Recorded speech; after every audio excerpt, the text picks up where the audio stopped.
"Get off my dock, now," I yelled, watching in disbelief as Karen Stone flung my fishing gear into the lake and parked her enormous yacht in my private boat slip. A board member of the HOA, she'd apparently decided my dock was better suited for her luxury villa and had no issue with stealing my property right in front of me. When I calmly asked her to move, she instantly grabbed her phone and called 911, shrieking that I was threatening her. After 4 bogus police reports, Karen made one final, spectacular mistake. She blocked my driveway with her prized red BMW. That's when she found out I had a very creative solution involving a floating tow truck. Drop a comment for BD Stories. What's the most outrageous thing a neighbor has ever done to you? Honestly, I never imagined I'd be telling a story about a floating tow truck and the woman who turned my peaceful life into a circus. But here we are. I'm Alex Morgan, 34 years old. I make a living repairing boats at Pine Lake, a secluded mountain community with just 6 cabins nestled along the shoreline in Colorado. Each cabin includes a private dock, and for the past 5 years, mine had been my sanctuary. That little wooden platform extending over the clear blue water was more than just a place to tie up boats. It was my workshop, my retreat, and my happy place. Everything changed last summer. I still get messages from people who saw the video. But to really understand what happened, I need to start from the beginning because even I didn't see how wild this would get. It all began one Tuesday in late June. I had just finished restoring an outboard motor for a regular client, my hands still greasy as I pulled into the driveway. That's when I saw Ida, a giant yacht named Queen's Pride, docked where it had no business being. My slip. This wasn't just any boat, it was a 40-foot floating mansion, easily worth more than most homes. Its white fiberglass hull sparkled in the sun, and the name was elegantly written in gold script across the back. I sat in my truck, stunned, staring at this aquatic palace that had invaded my peace. I'd just put in a 12-hour day restoring an old Chris Craft engine. My back was aching from crouching over it for hours. All I wanted was to sit at the end of my dock with a cold beer and watch the sunset drape the mountains in gold and purple. That was my ritual, the reward for all the hard labor, the thing that made it all worth it. As I stepped out of the truck, I heard splashing coming from the dock. Walking closer, I couldn't believe my eyes. A woman in her mid-40s, dressed in a designer swimsuit that probably cost more than my rent, was throwing my fishing equipment into the lake. My tackle box had already sunk, and in her hand, she held one of my favorite rods poised to throw it like a spear. "Ma'am, what are you doing?" I called out, trying to keep calm despite the fury rising inside me. "That's my fishing gear." She turned with a smug grin that told me everything I needed to know. She liked conflict. "Oh, so you're the one leaving all this junk on my dock," she said, still gripping the rod. "I'm Karen Stone, HOA board member. This dock's too cramped for my yacht, so I'm upgrading to this one. These old things don't belong here anymore." I watched in shock as she casually hurled my $300 rod into the lake. That rod had been a birthday gift from my father, something I cherished. Now it was lost to the depths of Pine Lake, all because this woman believed she could take whatever she wanted. My father gave me that rod on my 16th birthday. Along with it came a talk about respecting people's property and treating others with fairness. The irony of it sinking beneath the surface thanks to someone who clearly never learned those lessons wasn't lost on me. That rod wasn't just equipment, it was a symbol of my upbringing and the values I try to live by. Standing up for what's right without becoming someone who bullies others. "This dock is mine," I told her, pulling out my phone to start recording. "I own this cabin, and the dock is part of it. You can't just take it over." Her fake politeness vanished in an instant. Her eyes narrowed as she noticed my phone. "Are you recording me? You don't have permission. How dare you?"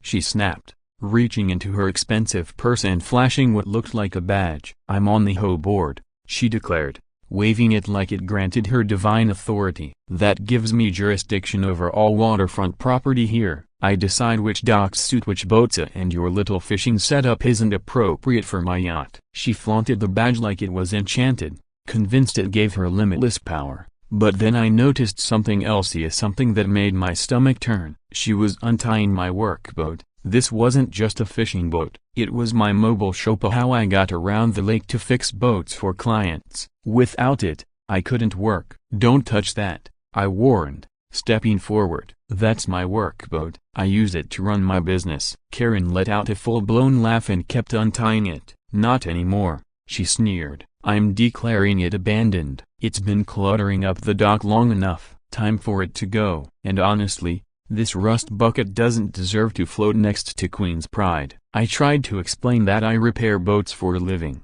that the dock was more than just a tie-off spot, it was my workshop. She just stood there, grinning smugly, acting like I didn't exist. Karen acted like she was doing me a favor by taking over my dock. You know, I've been searching for a more suitable spot for my yacht, she said, blatantly ignoring everything I was saying. My current dock is serviceable, but it doesn't quite match the vibe I'm going for when I entertain guests. This one, however, a private, deep water, ideal location. It's perfect. So, I've decided to make this my permanent docking spot. I'll be bringing my yacht here every weekend, probably during the week too. You'll just need to find somewhere else for your little boat. The sheer entitlement was mind-blowing. She wasn't asking to work something out. She wasn't requesting permission. She was simply declaring that my property was now hers because she liked it better. As she spoke, I noticed her flashy BMW X6 parked squarely in my driveway,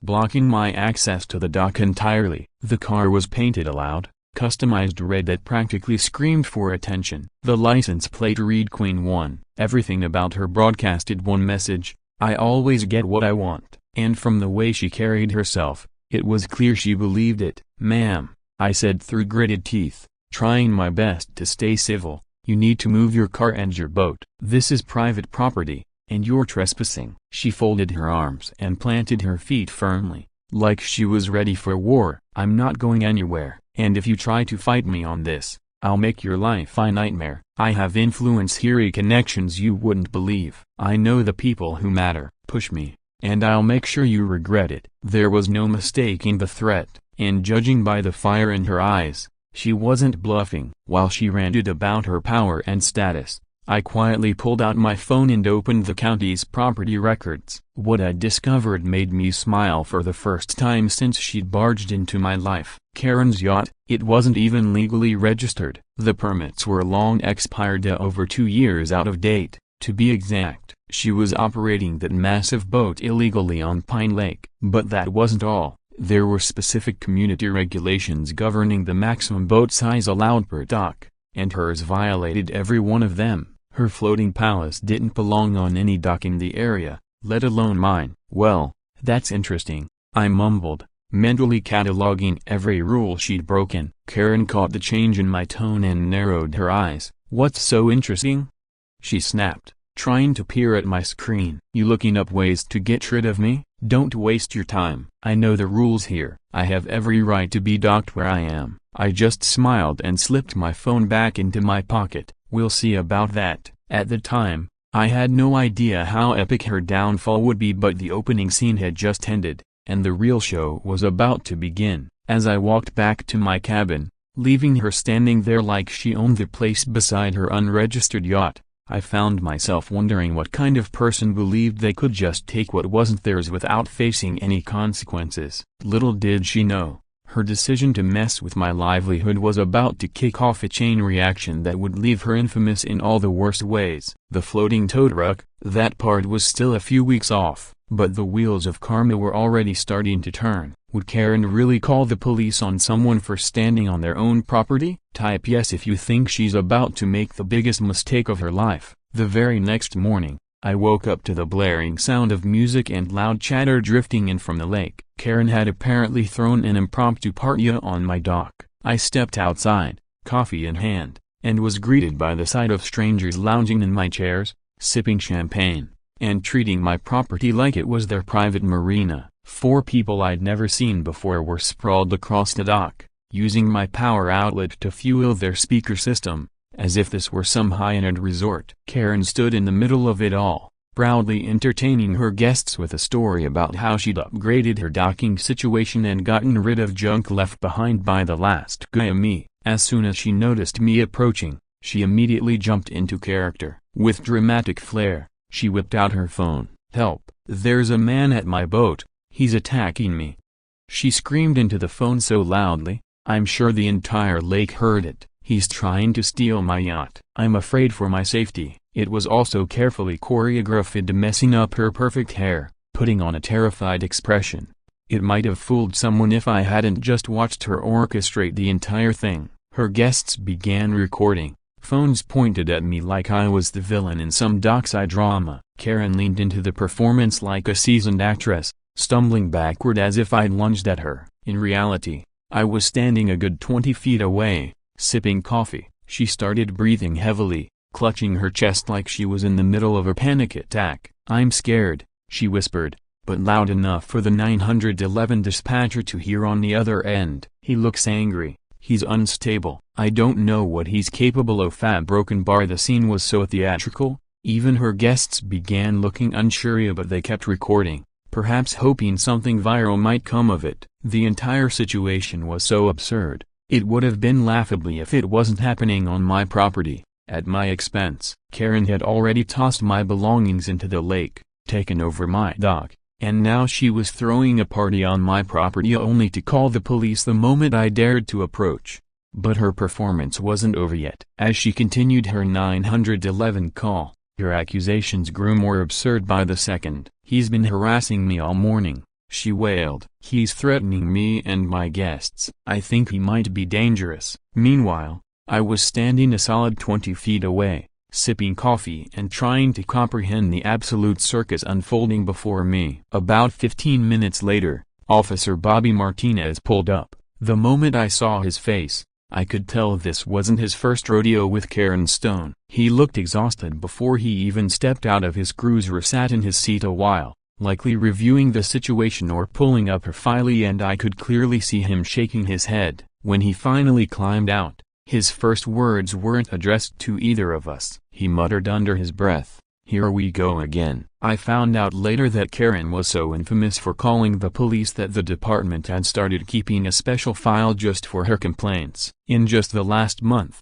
she had reported everything from suspicious joggers to aggressive birds. "Ma'am, this is your fifth call this month," Officer Martinez said, rubbing his temples as he approached. "What seems to be the problem this time?" Karen dove straight into her dramatic routine, crocodile tears and all. "Officer, this man is terrorizing me. I can't even enjoy my yacht in peace. He's constantly threatening me and trying to make me leave." She pointed at me with exaggerated flair while her friends nodded in unison, like an over-rehearsed entourage. But I'd come prepared. I showed Officer Martinez the security footage from the previous day, clear evidence of Karen dumping my fishing gear in the lake and untying my workboat. Then I handed him the paperwork proving my legal ownership of the dock. And just to top it off, I presented the printouts showing that Karen's yacht was operating without proper registration. "Officer," I said, holding out the documents, "her vessel hasn't had valid registration in over 2 years. She's been using it illegally here at Pine Lake." The shift in Officer Martinez's demeanor was instant. His tired expression vanished,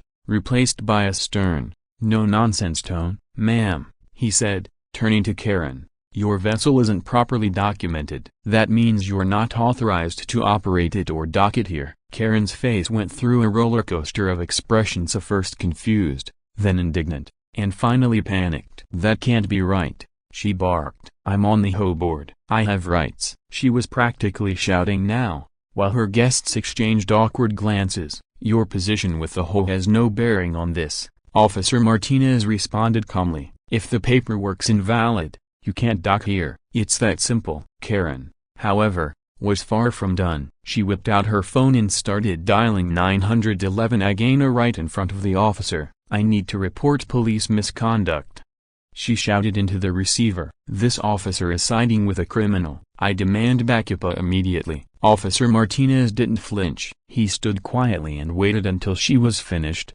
then looked at her with the patience of someone who's seen far too much of this kind of nonsense. "Ma'am, I'm standing right here. If you file another false report while I'm present, you will be arrested. Consider this your final warning." But Karen was too far gone. In her mind, she was the victim and no amount of video, paperwork, or logic was going to convince her otherwise. As Officer Martinez began wrapping up his report and preparing to leave, Karen decided it was time for her grand finale. She marched over to her red BMW X6 and deliberately repositioned it, blocking my driveway entirely. I had no way around Ida. She cut off access to my dock altogether. "Let's see you get to your precious dock now," she smirked, hands on her hips. Her car, a shiny red beast with the vanity plate Queen 1, looked like a metallic insult parked squarely in my path. Karen had calculated this move. She knew I needed the dock to operate my boat repair business,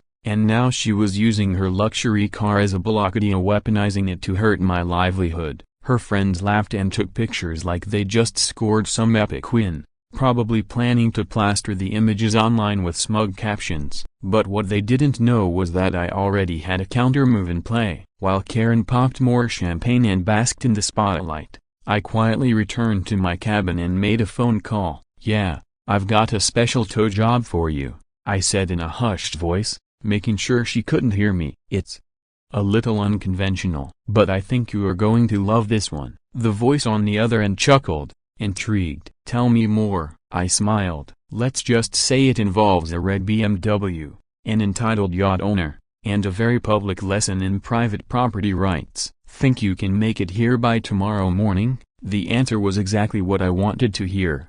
Apparently, Karen had caught a bit of my call, because she came charging over, red-faced and fuming. "Were you talking about my car?" she demanded. "No one touches my BMW. That vehicle is worth more than your whole cabin." I didn't say a word. I just smiled and sipped my coffee. My quiet phone call seemed to infuriate Karen even more. She stomped toward me, getting uncomfortably close. "I'm warning you," she snapped. "If anything happens to my car, I'll sue you for every penny you've got. I have attorneys who deal specifically with people like you." The irony would have been laughable if it wasn't so absurd. This was the same woman who had trashed my belongings, hijacked my dock, and was now using her vehicle to block my business success, yet she was threatening me with legal action over property damage. But I could see the shift behind her eyes. Beneath all the bluff and bravado, there was a flicker of unease. She knew she'd gone too far, and something about my calm demeanor made her nervous. "Ma'am," I replied, keeping my tone level, "I wouldn't touch your car." That would be wrong, and I meant it. I had zero intention of damaging her car. I had something far more creative and completely legal lined up.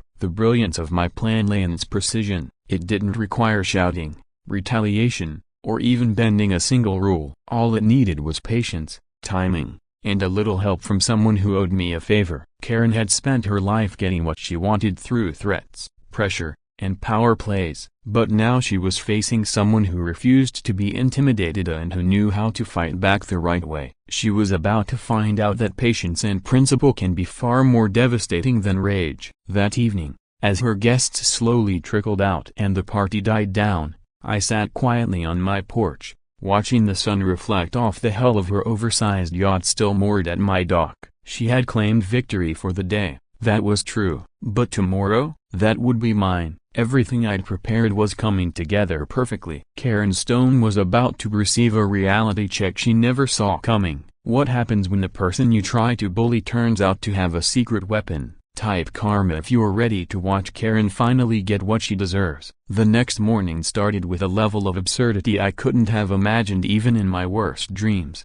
Apparently, Karen had decided that if 911 calls hadn't done the trick, maybe a dozen would. Her new strategy seemed to be calling the cops so often that they'd eventually side with her just to make it stop. It started around 7 a.m. I stepped outside to check on my workboat, still properly secured at the dock despite all her declarations that it was abandoned. I hadn't even made it halfway through the yard when I heard her shrieking from her yacht. "He's photographing my car. That's stalking," she screamed into her phone, making sure her voice carried. "I need police protection. He's dangerous." I hadn't even touched my phone. I wasn't recording, taking pictures, or even paying her any attention. I was just walking on my own property. But in Karen's upside-down world, my mere presence was enough to be a criminal act. She stood defiantly on my dock, dressed in a designer tracksuit that probably cost more than most people's mortgage payments, holding her phone like it was a weapon she was ready to fire. Officer Martinez showed up about 20 minutes later,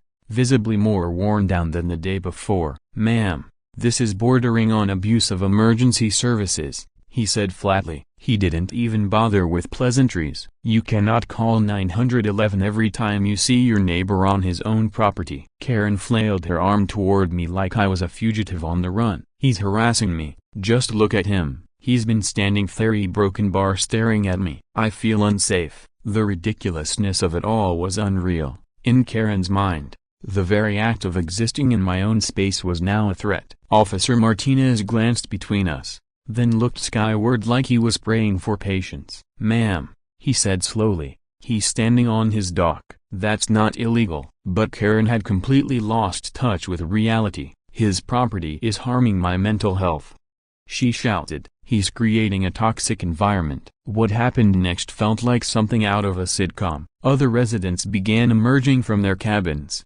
clearly drawn by the ruckus. Karen, being Karen, saw this as a chance to broadcast her victimhood on a larger stage. But instead of gaining sympathy, she triggered a chain reaction. Mrs. Henderson, who lived in the cabin next to mine, stepped forward. "She once tried to fine me for having a welcome mat she didn't like." Then Mr. Thompson, who lived across the lake, added, "She forced me to remove my bird feeder, claimed it was bringing down property values." Story after story poured out. "She tried to charge me $200 for parking my landscaping truck in my own driveway," said a man from cabin 4. "She said it was a commercial vehicle and broke HOA even though half this community hires me. She told me to take down my American flag," said a woman from cabin 2. "Said it was too political. When I didn't, she started reporting me for fake violations to the county." Even a quiet elderly man I'd never spoken to stepped forward. "She fined me $50 because my grandkids left their bikes in the driveway during a visit. Said toys were unsightly. I'm 73 and I've never met anyone so spiteful." Another neighbor jumped in. "She sent me a certified letter over my garden gnomes," claimed they clashed with the community's aesthetic. When that didn't work,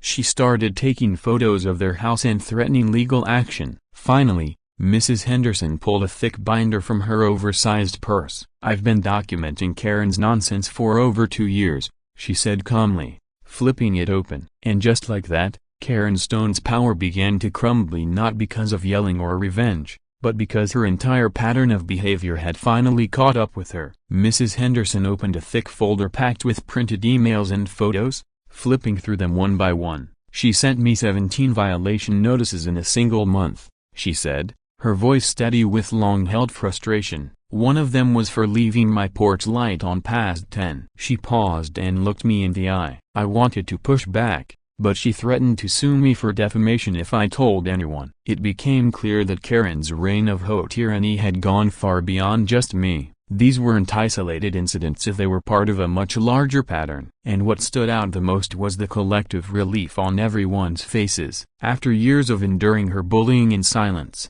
people were finally speaking up. Neighbors who had once felt alone in their experiences were beginning to realize they weren't. They weren't weak or overly sensitive if they were victims of one woman's abuse of power, and now they had each other. The mood shifted from fear to unity. Offers of support poured in. Witnesses volunteered to provide statements. Mrs. Henderson mentioned her security cameras might have captured Karen in action. Mr. Thompson offered to testify about the repeated harassment he and others had experienced. "We should have stood up to her long ago," said the man from cabin 4, "but we were scared of legal fees, threats, and all the nonsense." Now that someone's finally standing their ground, count us in. With each story, it became increasingly obvious that Karen wasn't just being difficult. She had weaponized her position on the HOA board to systematically intimidate people into submission. She truly believed that her personal preferences carried the weight of law. As the crowd grew, Karen's composure began to unravel. She was visibly flustered,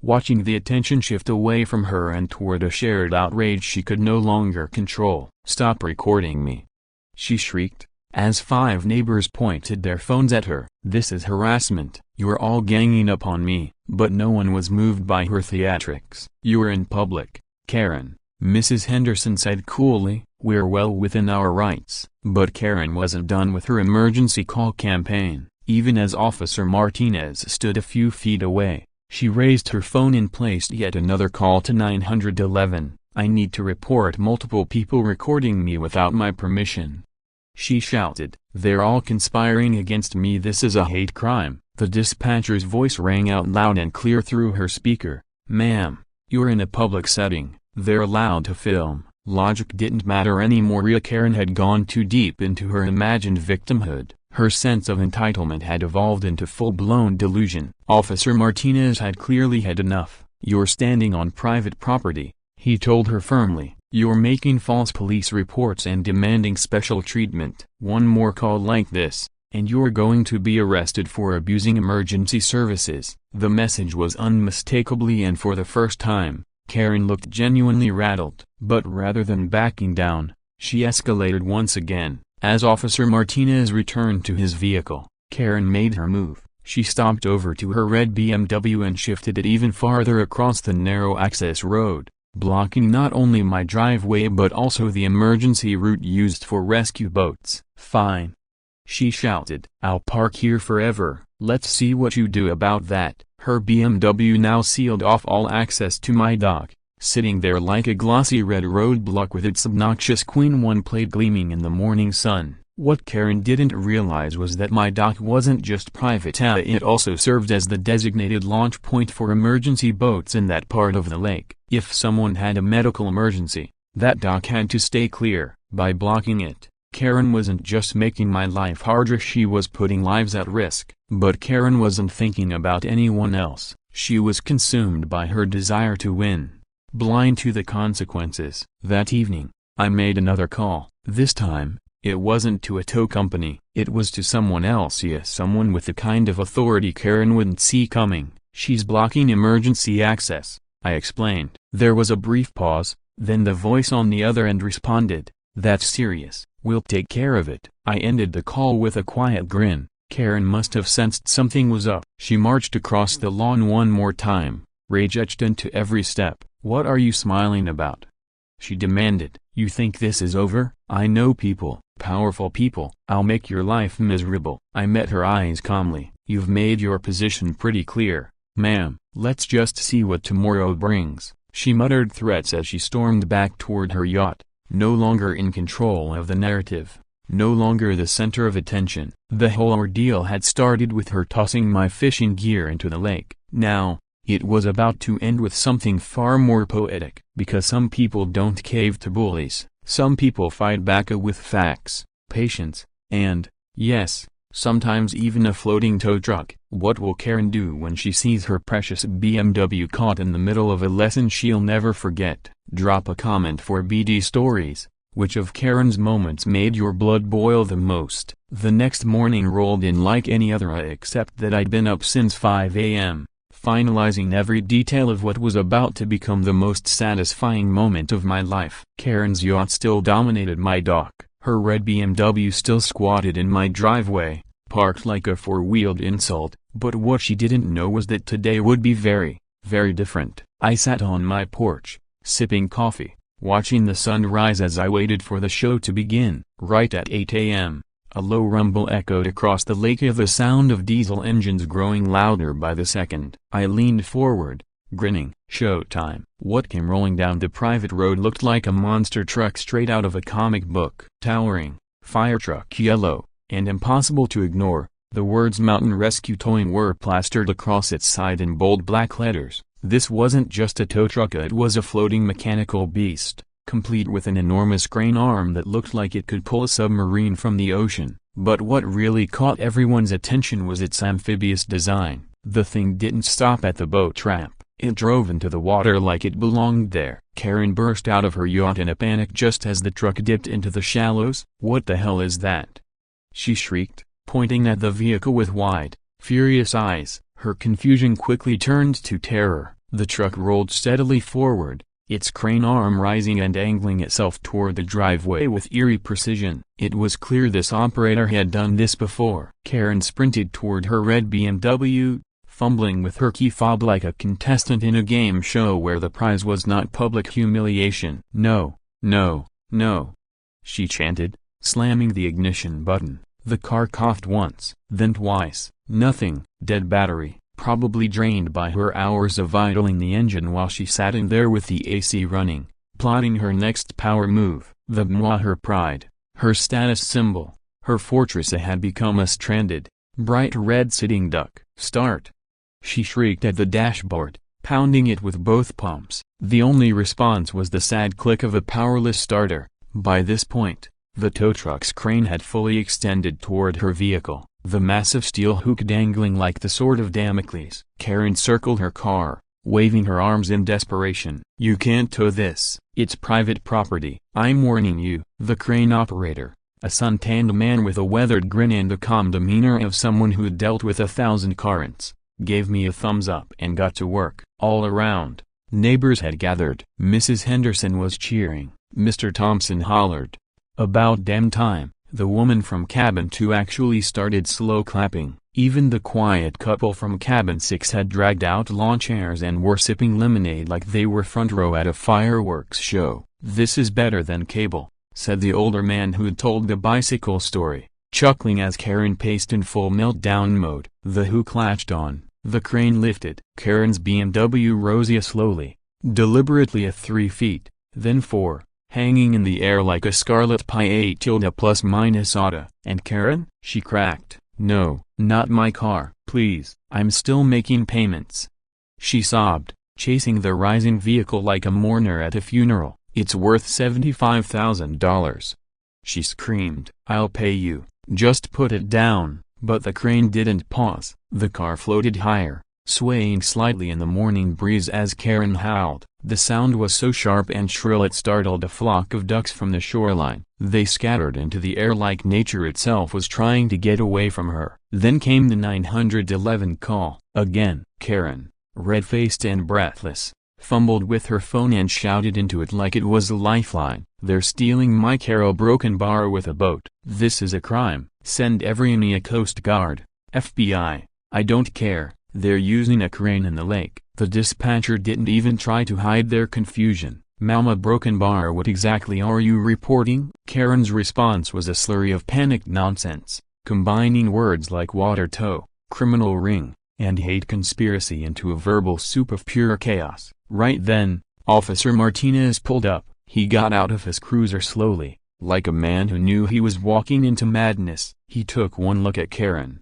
then the floating tow truck, then the suspended BMW and didn't flinch. "Ma'am," he said flatly, pulling out his handcuffs, "you're under arrest for the abuse of emergency services." Officer Martinez's face showed the kind of resigned exhaustion that only comes from dealing with the inevitable. He had expected this moment, maybe even counted down to it. As he clipped the handcuffs onto Karen's wrists, she twisted around and pointed at me like a child caught red-handed blaming a sibling. "He's the criminal," she shrieked. "He stole my car." "Arrest him." Before anyone could even respond, the crane operator called out from the lake, his voice clear and authoritative. "Ma'am, your vehicle was blocking access to an emergency response dock. We were given legal clearance to remove any vehicle obstructing emergency services." He held up a laminated document for Officer Martinez to see. I couldn't make out the wording from where I stood, but the officer gave it one glance,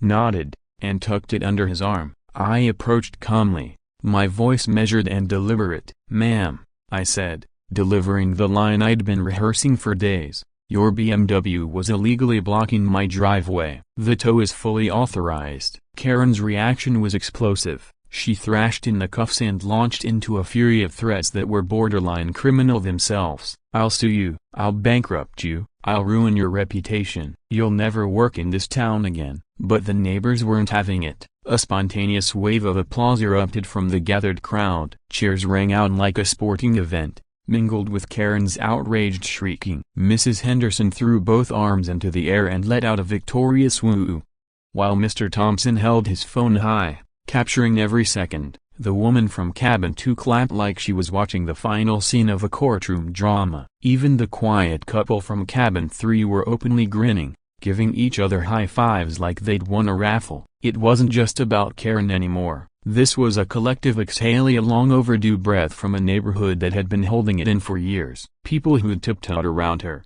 whispered behind doors, and avoided conflict were now out in the open, celebrating the fall of their tormentor. You could feel the energy shift. It was as if someone had lifted a curse. The older man with the grandkids bike story actually started dancing a little jig. Mrs. Henderson laughed so loud it startled a group of ducks halfway across the lake. People were smiling, hugging, sharing stories like survivors at the end of a storm. Karen's arrest was justice, but it was also liberation. Even as she was being loaded into the patrol car, she kept up the performance. "This is persecution," she yelled through the half-rolled window. "It's because I'm a strong woman who speaks her mind. You people just can't handle a woman with authority." But no one was buying it anymore. The community had seen through the act. The mask was off. As the cruiser pulled away with Karen still wailing from the back seat, the floating tow truck turned slowly in the lake, the bright red BMW suspended from its crane like a bizarre, overpriced prize. It was so ridiculous, so poetic, so perfect I almost felt bad for her, almost, but then I remembered the fishing gear she tossed into the water, the workboat she tampered with, the threats, the harassment, the trespassing. No, this wasn't just justice. This was stylized justice. And she'd brought every ounce of it on herself. And yet a broken bar it wasn't over. Her yacht still sat at my dock like some bloated monument to her arrogance.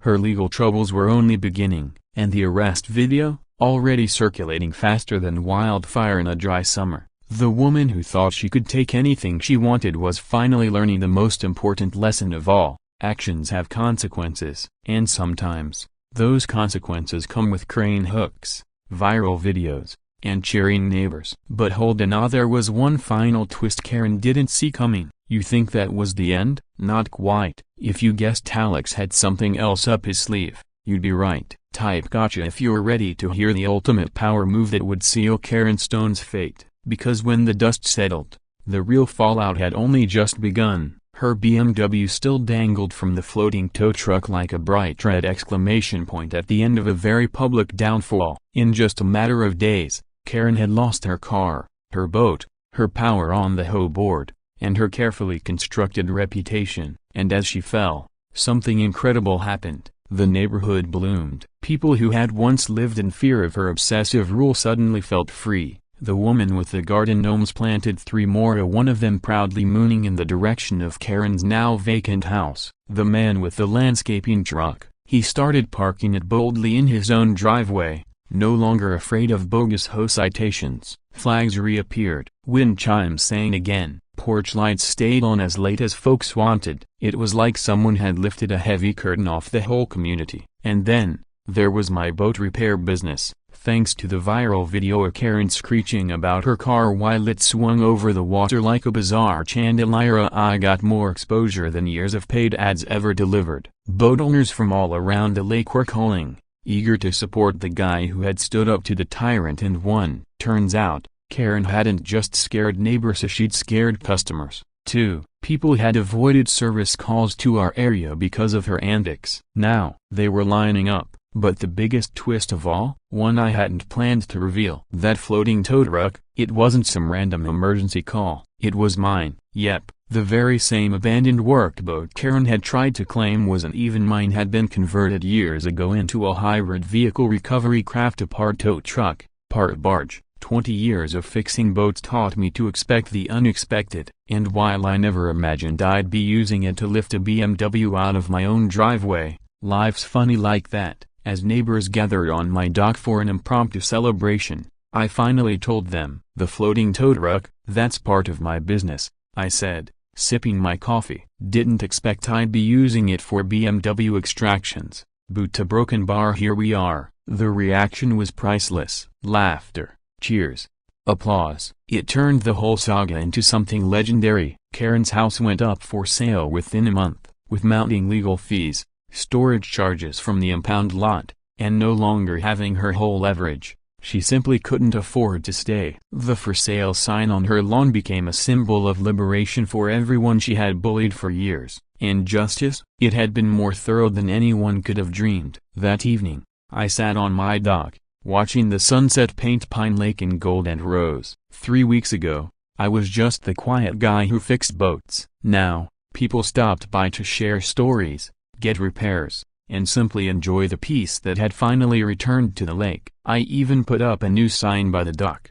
Private property. Trespassers will be towed a broken bar by boat. It was more than a warning, it was a statement. A reminder that bullies only thrive when good people stay silent and that those days were over. My floating tow truck sat quietly in the boathouse, back in its resting place, ready for its next adventure. Hopefully, the next job would involve rescuing stranded jet skis, not yanking entitled sedans out of driveways. But the real lesson: bullies don't understand boundaries, they only understand consequences. Karen had gotten away with intimidation for years because no one had fought back effectively. She mistook kindness for weakness. She believed her HOA title made her untouchable. But when she finally crossed the wrong persona, someone with patience, creativity, and just enough mechanical engineering to make a point, her empire collapsed overnight. And the community learned too. They learned they weren't alone, that they didn't have to whisper and hide and comply, that when they stood together,